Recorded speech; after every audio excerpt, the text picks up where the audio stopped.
Reestreia nos cinemas a versão restaurada em 4K do clássico Corisco e Dadá, originalmente lançado em 1996. O filme será reapresentado em cópia cuidadosamente restaurada em 4K e já está em cartaz em diversas cidades do Brasil. Nós conversamos com o diretor do filme Rosenberg Cariri e o ator Chico Dias sobre o filme, seu relançamento e muito mais. Confira.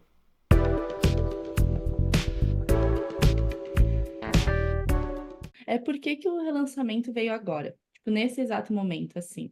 Quais que motivos que levaram a ir atrás de remasterizar ele, de lançar nos cinemas, de fazer, né, todo esse relançamento, assim? Não, a primeira coisa que eu teria a dizer é que o Petros Cariri, meu filho, que também é cineasta, ele gosta muitíssimo desse filme, né? Na verdade, ele é apaixonado por esse filme. E no ano passado eu completei 70 anos. E o Petros e a Bárbara, que também minha filha, que é cineasta e produtora, né, me chegaram com essa notícia. Disse, olha, nós vamos restaurar o Corisco e Dadá como um presente, né? Ah, vocês não podem imaginar a alegria, né? E o tamanho e a importância desse presente, né? Na verdade, eu acho que a preocupação deles também é que o filme voltasse a circular e a dialogar com novos públicos e com novas sensibilidades e com novos olhares, né? E é isso que está acontecendo, né? O filme começou a circular e estamos conversando com pessoas, dialogando, trocando informações, compreensões e sensibilidades. E eu queria saber o que vocês tiram de revisitar essa obra.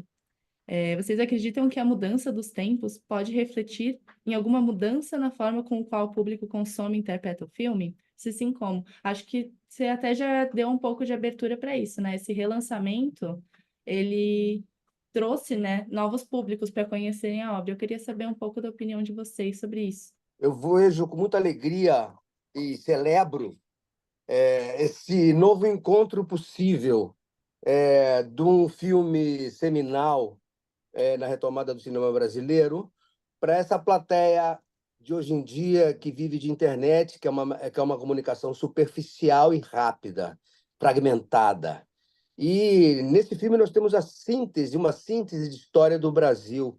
Eu estou muito curioso e muito empolgado desse encontro entre um filme como esse, de um Brasil profundo, distante, digamos assim, com essa galotada que está agora sem querer olhar para trás. Então, eu celebro com muita alegria o meu encontro com o Rosenberg, o meu encontro com o Curisco, que eu vi outro dia de novo, o meu encontro com a Dira, esses encontros que esse relançamento propicia. Mas o que mais importante para mim é a possibilidade dessas novas plateias poderem ver um filme profundo, com uma linguagem profunda, com uma narrativa rara e com uma leitura de luta, a síntese de uma luta do povo brasileiro, sem deixar de ser uma história de amor, sem deixar de ter perseguição, sem deixar de ter ação. É um filme que tem seus componentes básicos, mas é um filme com um vocabulário único, que é o vocabulário do Rosenberg. Então, em busca do simbólico, do arquetípico. Então, eu acho que as novas plateias podem se surpreender muito favoravelmente com esse filme. Essa é a minha alegria. Não, eu acho que é um momento muito significativo. O cinema brasileiro vive um novo momento, né? A nossa luta, a luta da minha geração é vitoriosa no sentido que todas as regiões do país hoje faz cinema, né? Uhum. Isso foi uma luta da minha geração, né? Ou seja, à frente do CBC, do Congresso Brasileiro de Cinema, da Associação de Produtores do Norte e Nordeste, da CONE, no Conselho Superior de Cinema, né? Parecia um refrão que a gente repetia: é preciso descentralizar, é preciso que a diversidade do Brasil fale, né? E esse filme voltar nesse momento, estabelecer o diálogo, as novas compreensões, as novas leituras, é muito importante, né? Mesmo porque ele é um filme que foi muito importante naquele momento histórico em que se afirmou o cinema do Nordeste e, portanto, o cinema descentralizado, né? Seja por isso que o Dadá, seja o Baile Perfumado e um ou outro filme que foram feitos nas regiões naquele momento, né? Uma outra coisa também é nós trazermos um olhar sobre a história e sobre o processo de construção do cinema brasileiro, né? Eu vi uns três ou quatro livros assim sobre a retomada do cinema brasileiro, onde Corisco e Dadá não era nem citado, né? Escrito por jovens, acadêmicos e tal, né? Então você trazer esse filme, colocar novamente em foco, discutir as questões, discutir os processos, sem nenhuma dúvida é de grande importância, né? Principalmente porque o filme chega com uma linguagem que não é comumente a linguagem que se faz hoje, onde se está mais preso a formas narrativas, e a um certo naturalismo, e a uma coisa do politicamente correto que às vezes dificulta um pouco, não que não deva existir, não que não possamos respeitar as questões identitárias, tudo isso é de grande importância no debate de hoje, né? Mas o filme traz uma liberdade e chama atenção até hoje e às vezes até inquieta um pouco, né? Mas mais no sentido de despertar reflexões e possibilidade de busca de compreensões. É Uhum. isso. A próxima pergunta, ela tem tudo a ver já com o que vocês estão falando, né? A questão que vocês falaram de ser até, em uns certos momentos, o filme é politicamente incorreto, talvez, né? Seja visto dessa forma pela geração atual. Eu queria saber que polêmica vocês acham que pode trazer esse lançamento. Hoje em dia, os filmes, as séries, elas me parecem, assim, que são muito mais polidas, né?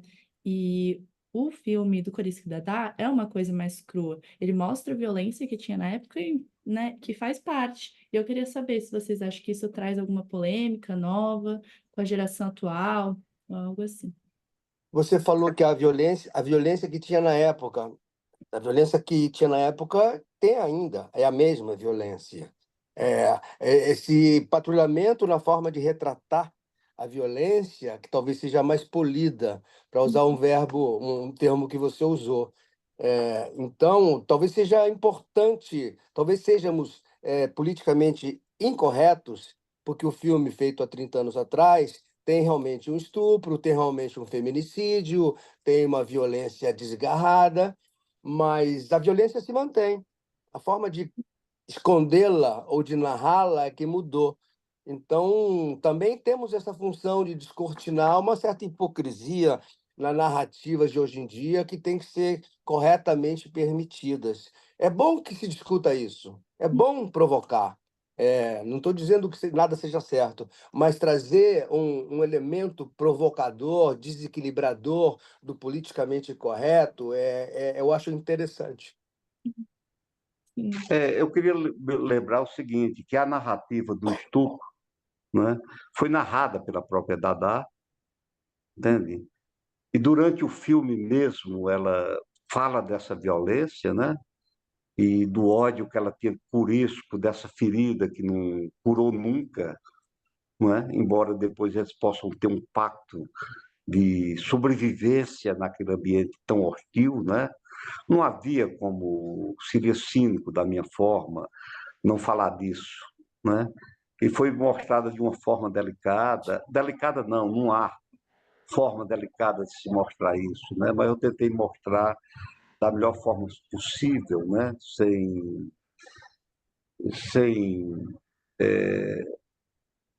tornar a mulher, não é, em uma condição é, que não fosse possível ser vista e ser entendida para que gerasse, na verdade, no espectador uma indignação, né? A questão do feminicídio, aquilo foi um momento crucial no cangaço, que eu queria mostrar também o machismo, a violência contra a mulher, né? E eu dou um tratamento não realista a essa cena, né? É tanto que, quando ela está morta, começa a chover flores do céu, pétalas, né? E quem olha são as mulheres. É como se as mulheres estivessem cobrindo aquela mulher, né? Ou protegendo-a pela beleza, pela poesia, pela... Então é isso, né? Nós tentamos, de todas as formas, tocar nisso com muita sensibilidade, né? Mas sem fugir, sem negar a própria realidade. Né? Eu acho que esse debate é super importante, se trazer para os dias de hoje, né? Uhum. E a nossa postura é uma postura contra a misoginia, contra o machismo. Nós não romantizamos o cangaço. Uhum. E essa violência hoje permanece tão intensa, ou até mais intensa do que naquele tempo, né? Afinal de contas, as periferias das grandes cidades sangram. Uhum. Né? A juventude negra, a juventude índia, está sangrando. Os pobres desse país estão sangrando, né? Diante de toda uma insensibilidade, às vezes, de uma classe média que fica, né, nos seus pequenos discursos, nas suas pequenas coisas e tal, perdendo, vamos dizer assim, muitas vezes a visão da totalidade, da tragédia da nação brasileira, né? Ou seja, nós estamos no fundo do abismo, né? Mesmo com Lula tentando, mesmo com, né? Mas há uma coisa nesse país que é muito perversa. A nossa desigualdade é profunda, né? Eu acho que o cinema deve sim tocar em todas essas questões e com coragem, né? Numa visão que não seja só nem da classe média carioca, nem da classe média nordestina, nem paulista, mas do povo brasileiro, dos realizadores brasileiros, da periferia brasileira, do cinema de índio, do cinema de negro, do cinema de tudo quanto é gente, né? Para nós termos uma multiplicidade de olhares que possam traduzir, por fim, a tragédia brasileira. Por isso que Dadá é apenas um pequeno recorte da tragédia brasileira mais profunda.